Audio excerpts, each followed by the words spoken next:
오늘 아침을 여는 말씀은 시편 66편 16절입니다.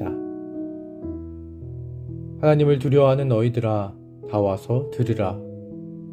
하나님이 나의 영혼을 위하여 행하신 일을 내가 선포하리로다. 우리가 찬양을 들을 때는 단순히 멜로디와 음악적 요소를 고려하기보다는 찬양의 가사에 담긴 참 의미와 진리에 대해 묵상해 보려고 노력합니다.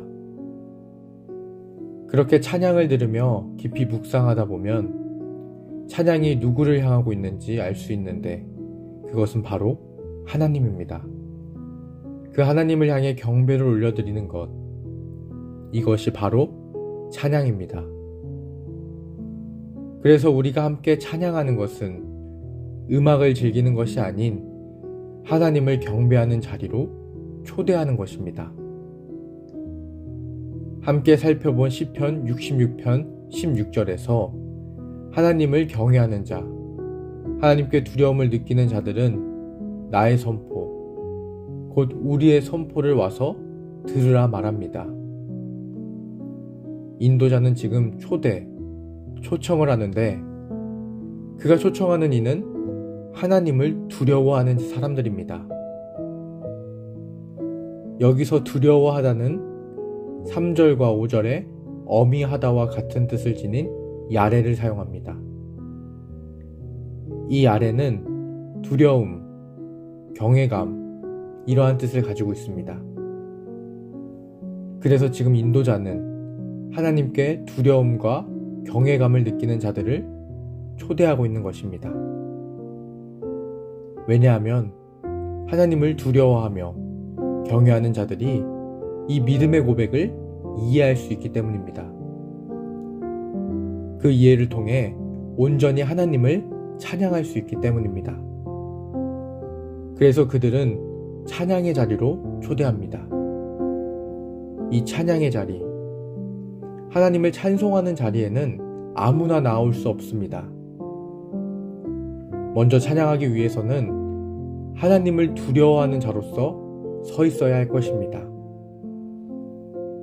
하지만 많은 신앙인들이 하나님을 두려워하는 모습을 보이지 않고 있습니다. 그들 중 일부는 하나님을 존재가 아닌 도구로 여깁니다. 나의 바람을 이루어주는 수단으로서 하나님을 여기고, 기도가 하나님의 뜻을 묻는 자리가 아닌 자신의 뜻을 주장하는 통로로 여깁니다. 그저 축복과 그에 대한 응답에만 관심을 두는 사람들을 보며 하나님을 두려워한다고 생각하지 않습니다.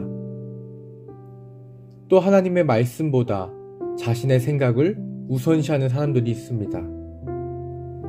말씀을 읽고 또 듣는 가운데 내게 유익한 말과 듣기 좋은 말만을 선택적으로 받아들이는 사람들, 불편한 순종으로 이끌거나 이로 인해 조금이라도 손해보는 일이 생긴다면 말씀을 무시하는 자들, 하나님이 아닌 자기 스스로가 판단의 기준이 되는 자들은 하나님을 두려워하지 않는 자들입니다. 또한 죄를 가볍게 여기거나 죄에 대해 합리화하는 사람들도 하나님을 두려워하지 않는 자들입니다. 작은 죄를 괜찮다고 여기는 모습, 회개를 미루거나 형식적으로 회개하는 신앙의 모습, 죄와 싸우지 않고 그들 안의 양심의 경고를 무시하며 살아가는 그 모습은 하나님과 멀어진, 하나님과 관계없는 모습일 것입니다. 하나님께서는 이들의 찬양을 들을 수 없습니다. 제사를 드리는 가인과 아벨의 제물 중 아벨의 것만 받으신 하나님입니다. 가인의 제물이 잘못되었기 때문에, 또 문제가 있었기 때문이 아닙니다. 제물을 드리는 가인의 삶, 행동, 그 모습이 올바르지 못했기 때문입니다. 그래서 그 제물이 온전히 하나님을 향하지 않았으며 하나님의 거룩함을 손상시키기 때문입니다. 마찬가지로 하나님께서 받지 않으시는 찬양은 찬양 자체가 문제가 있는 것이 아닙니다. 찬양을 드리는 사람의 믿음의 문제, 그 신앙의 문제로 인해 그 찬양이 하나님께 향하지 못했기 때문입니다. 하나님께 닿지 않기 때문입니다. 하나님을 거룩하게 만들지 않기 때문입니다. 그래서 하나님은 받으실 수 없는 것입니다. 우리가 하나님을 두려워하며 경외하는 이유는 하나님을 찬양하기 위함입니다. 우리의 경배가, 우리의 신앙이 하나님께 온전히 전달되기 위해서는, 또한 하나님께서 우리의 목소리를 듣기 위해서는 우리가 먼저 하나님을 향한 경외심, 두려움을 가지고 있어야 합니다. 그 두려움과 경외감은 말로 고백되는 것이 아닌 우리의 삶 속에서 고백하는 것입니다.